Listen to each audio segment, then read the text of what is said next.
rush to rescue. He's gonna throw it over your head. Let it go over your head, okay? Irving first responders saved 2 people from an icy pond. That cold water takes your core temperature down quick. That's a serious situation. It is just one part of the city's massive response to a winter storm for the history books. It's one of the biggest weather-related events I think our city has ever seen. New playground. So right here, you had to lose xylophone.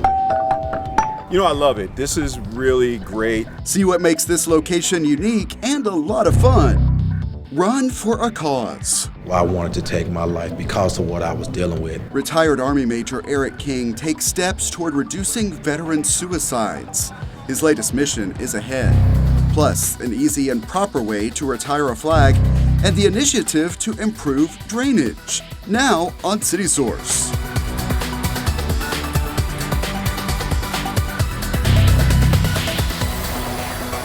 A brand new playground is opening at Irving's West Park, and there is a big focus on inclusion. Hello and welcome to City Source. I'm Thomas Gandy. That story is coming up, but we begin today with the recovery from what some call the biggest weather event to hit Irving in years. We all have stories to tell from those days. A lot of residents lost power or even water. You know, a lot of them have had pipe breaks. We've been very fortunate in the city because we have been able to have constant water, but as the homes started to thaw out and the apartments started to thaw out, a lot of pipes broke.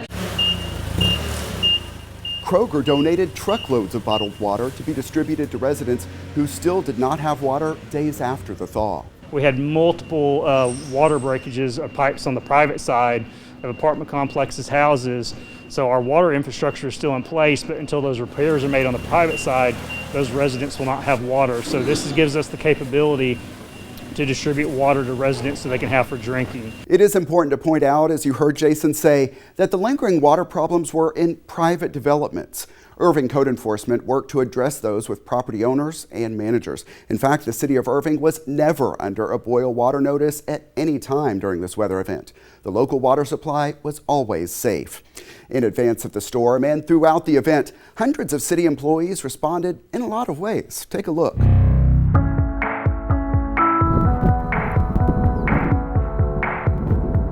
I couldn't be more proud of the people that work for the city of Irving. We had an extraordinary challenge with one of the biggest weather-related events I think our city has ever seen. And what our crews were able to go out there and do, and they did it 24/7. Our first responders, our streets crews, making sure our roads were as clear as possible. We had our water crews out there responding. Our emergency operations team was in these centers. we had employees that dedicated 24/7 to make sure that people were comfortable. And especially our parks crews opening up our warming centers and making sure our residents had a warm place to go with some food.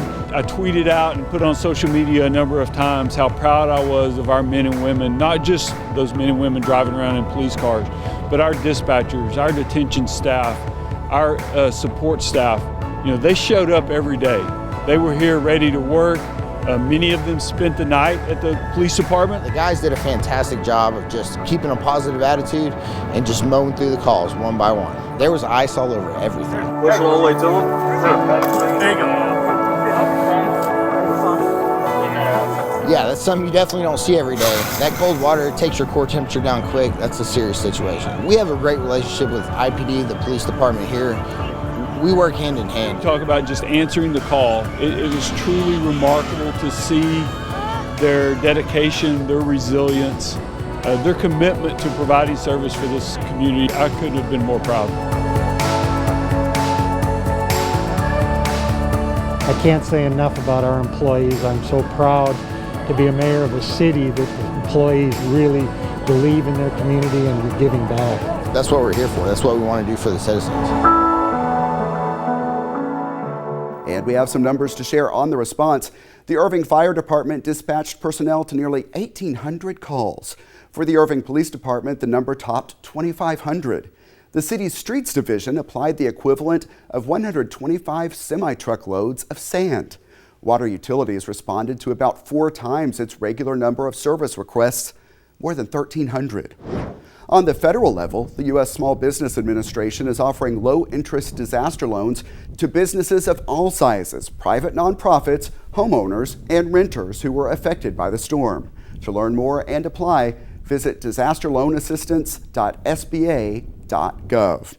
Later in this program, we'll hear from Irving Cares CEO Kyle Taylor about how that nonprofit helped people get through this storm. Now to the other big story, COVID-19. The cities of Irving and Grand Prairie continue to operate a joint vaccination site at the theater at Grand Prairie. The center opens when it gets a supply of vaccine from the state. Dallas County notifies eligible people who have registered of their appointment times. The center is not open for walk-ins. To register, call 1-855-466-8639, which is 1-855-IMMUNE9. The line is open from 7 a.m. until 7 p.m. daily. You can also register and learn more at dallascountycovid.org. And if you have already received your first shot at this site in Grand Prairie, take note of this. Dallas County will not call you to schedule your second shot. Just show up at the date indicated on your vaccination card at about the same time of day you were there for your first shot, and remember to bring that card with you.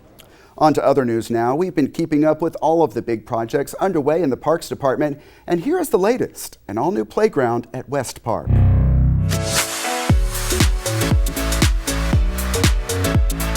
Checking out all of the features at the new West Park Playground, Valerie Evans is already seeing and hearing the future fun. And you press a tone, and they'll play a song. Like this is Twinkle, Twinkle, Little Star.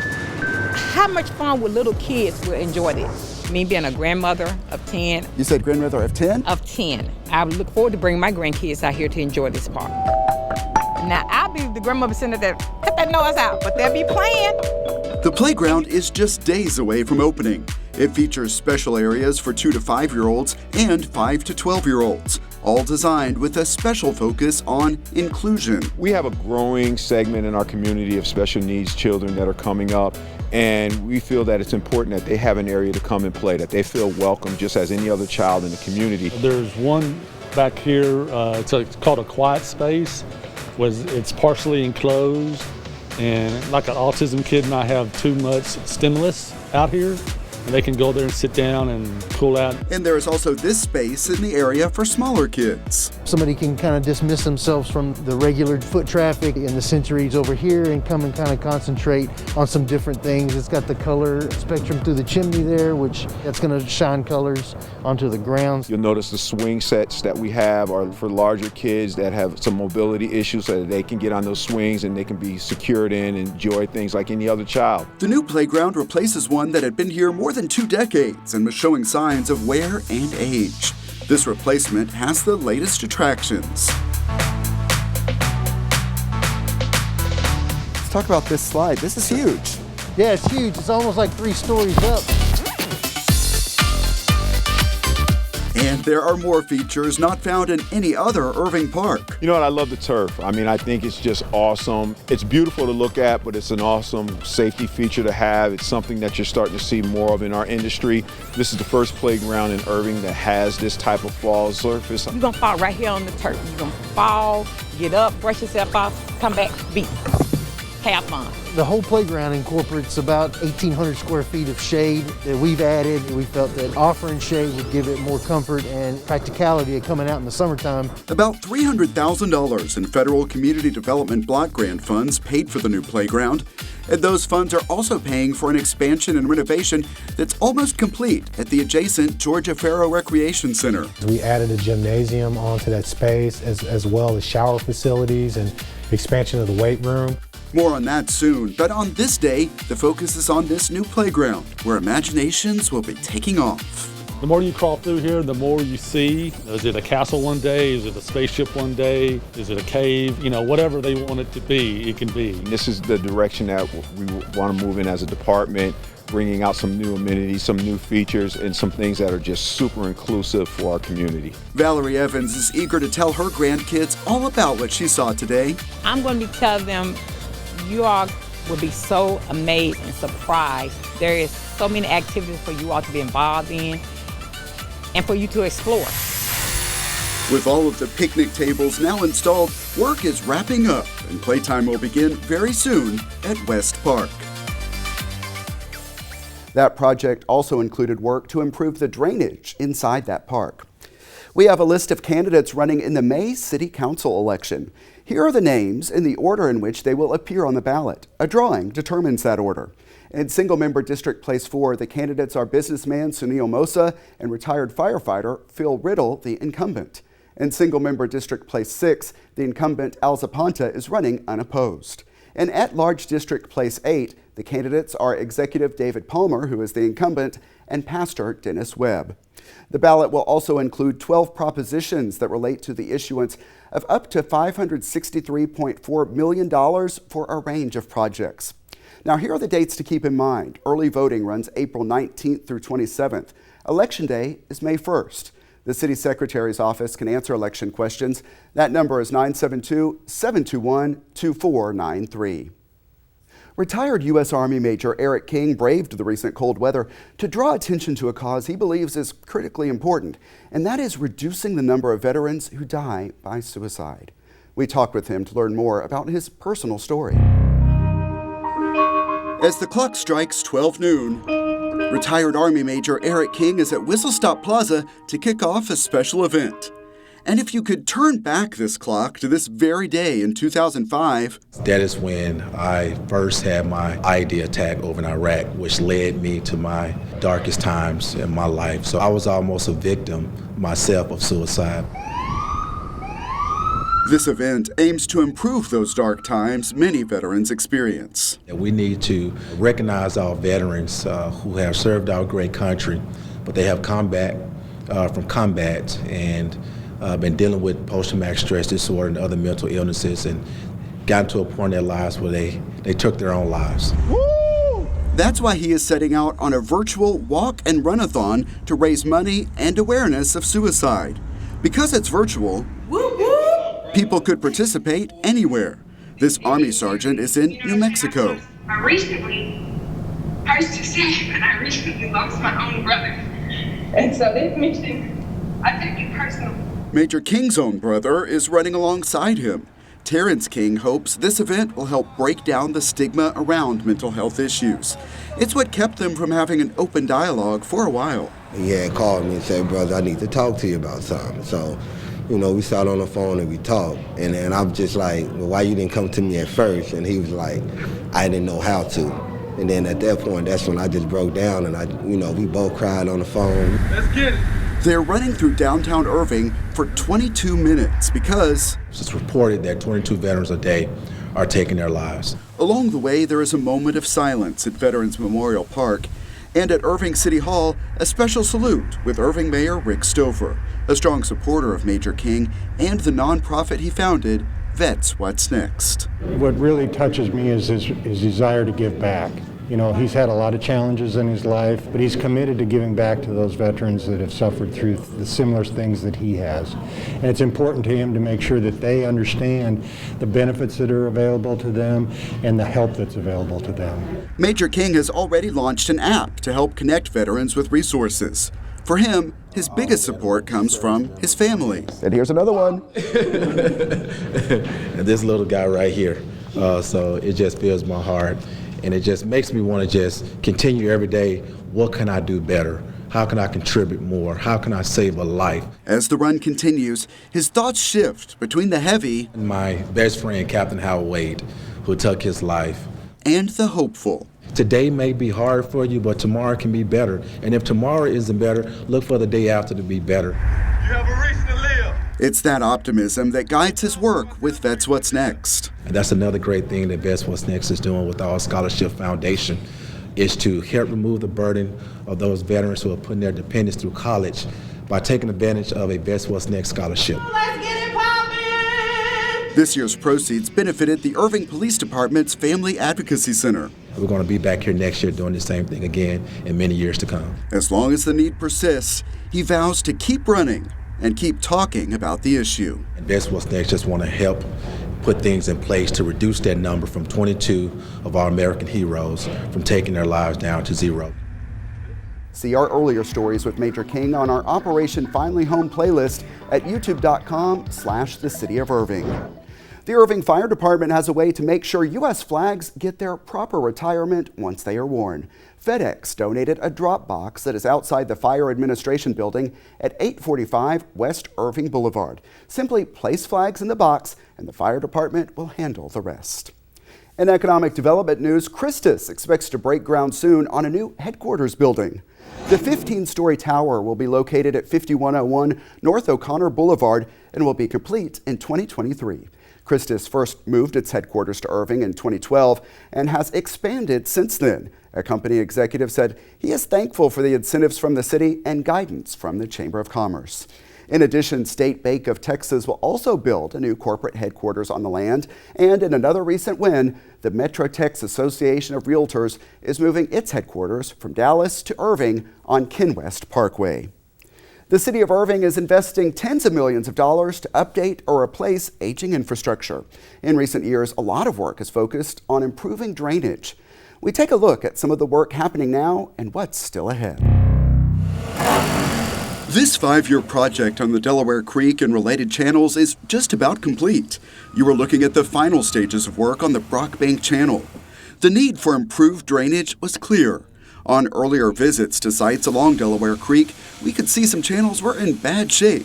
Also, they were undersized and they were built 50, 60 years ago. Combine that with added needs resulting from the State Highway 183 expansion and another big factor affecting residents. There were homes that were getting flooded, correct? Yes. This project, we looked at it and we're able to take over 200 homes out of the floodplain. Using what engineers describe as huge Lego-type blocks, they rebuilt the channel.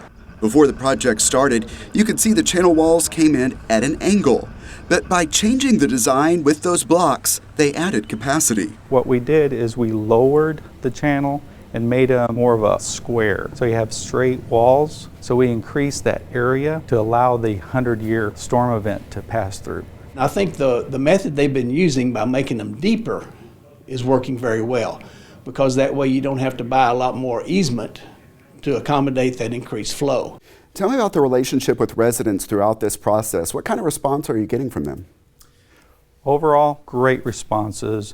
We're putting up those big block walls and we're putting the fence, a brand new fence, on the wall itself.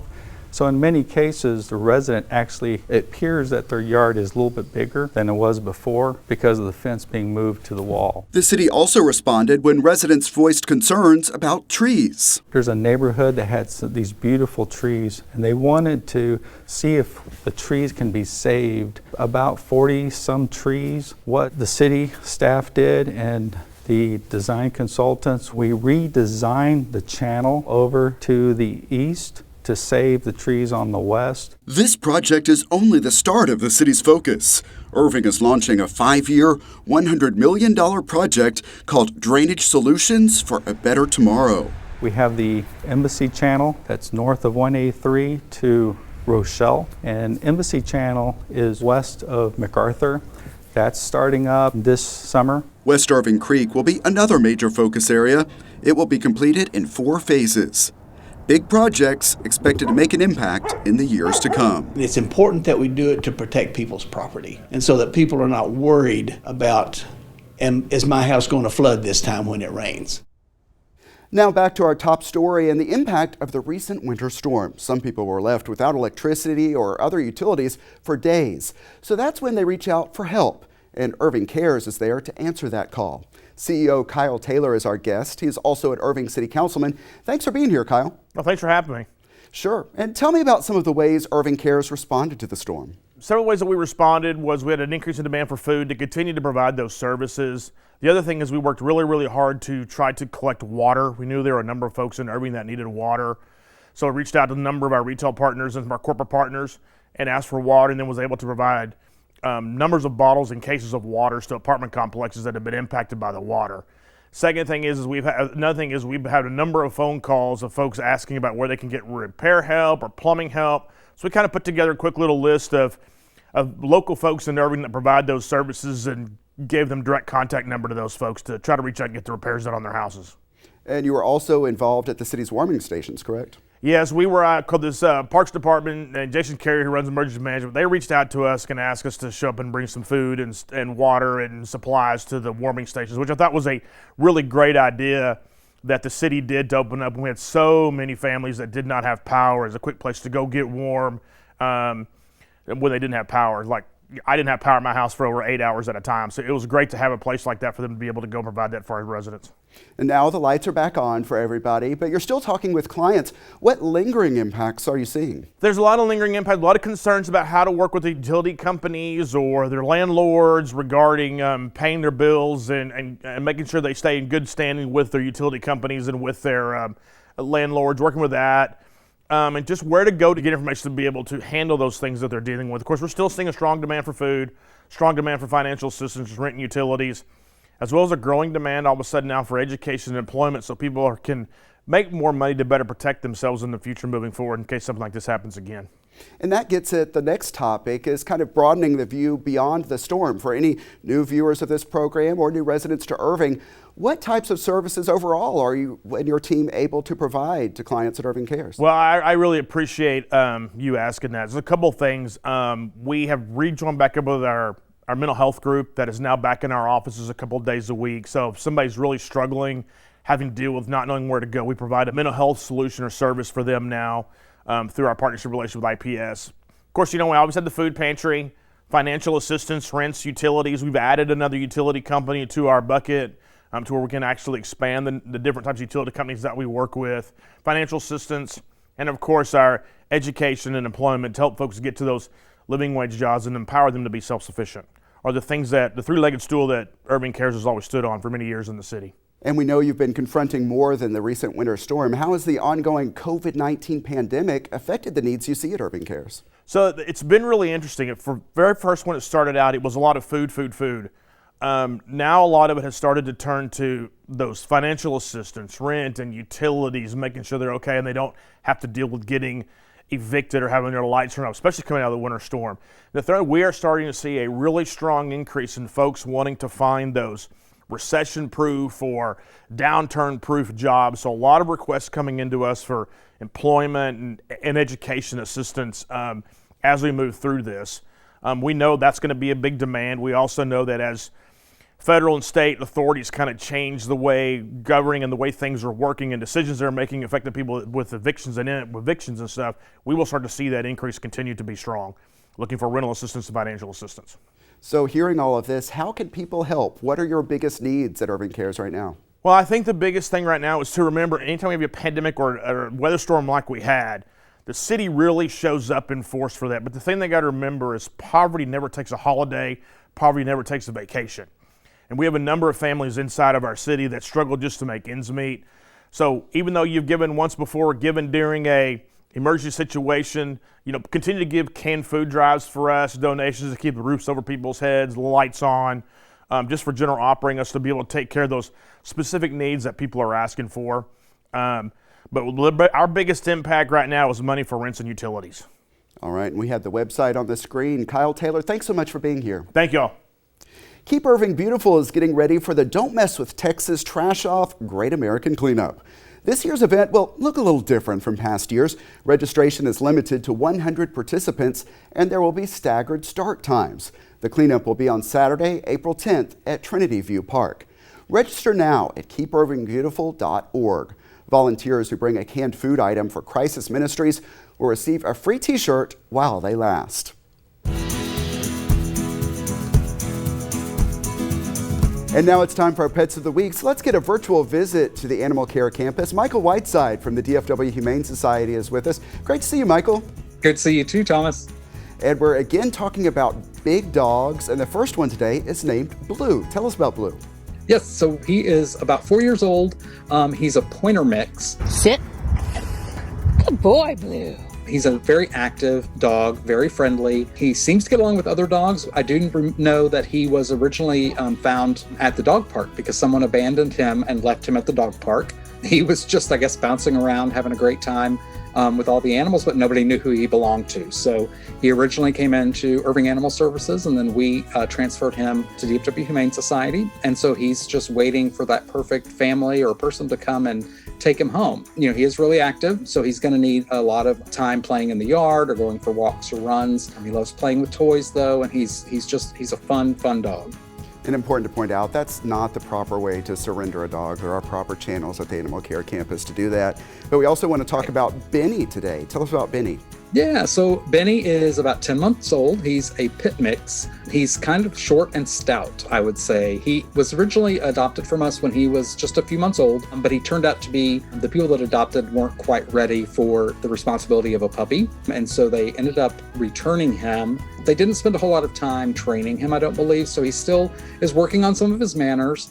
He does love playing with toys. Fetch is one of his favorite games ever, but he does still need to learn a few manners because he's much stronger than his size would lead you to believe. And he doesn't think he's that strong. He thinks he's still a tiny puppy. So, he's just going to need somebody that's willing to spend some time with him and get him those manners and the training that he needs. But he's going to be an amazing dog for just about anybody.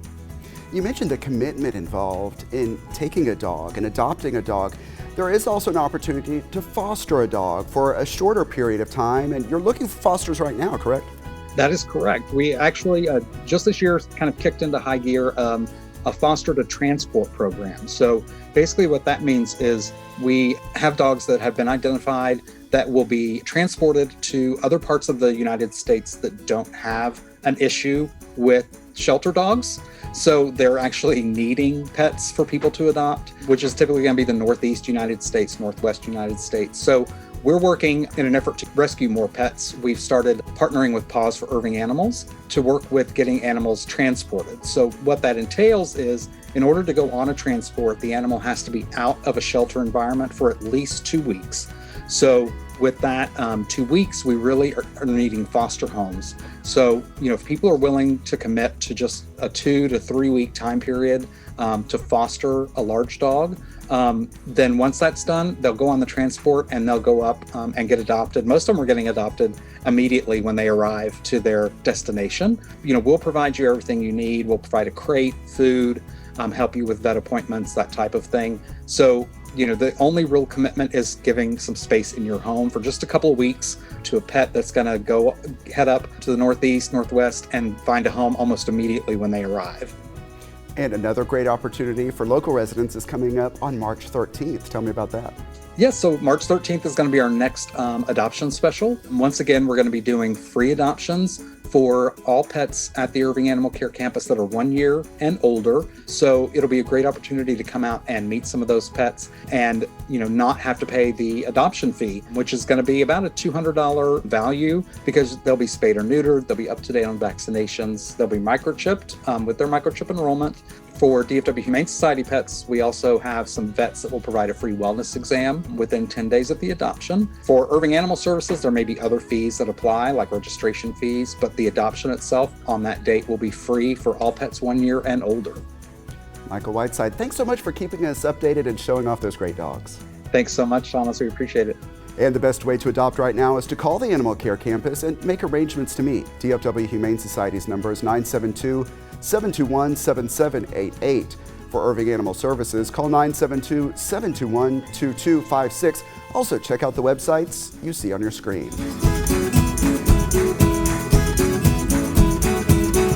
We have a lot of stories we're working on for our next edition of City Source.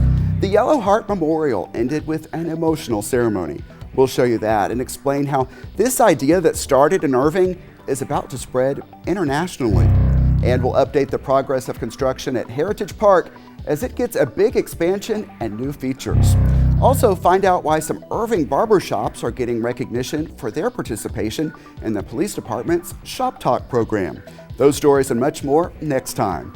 Remember, you can always email us your thoughts on our stories. The address is ictn@cityofirving.org. And find us on YouTube. Our channel is at youtube.com/thecityofirving. Subscribe and you can get notifications when we upload new videos. And that's it for this edition of City Source. Thanks for watching, stay healthy, and we'll see you next time.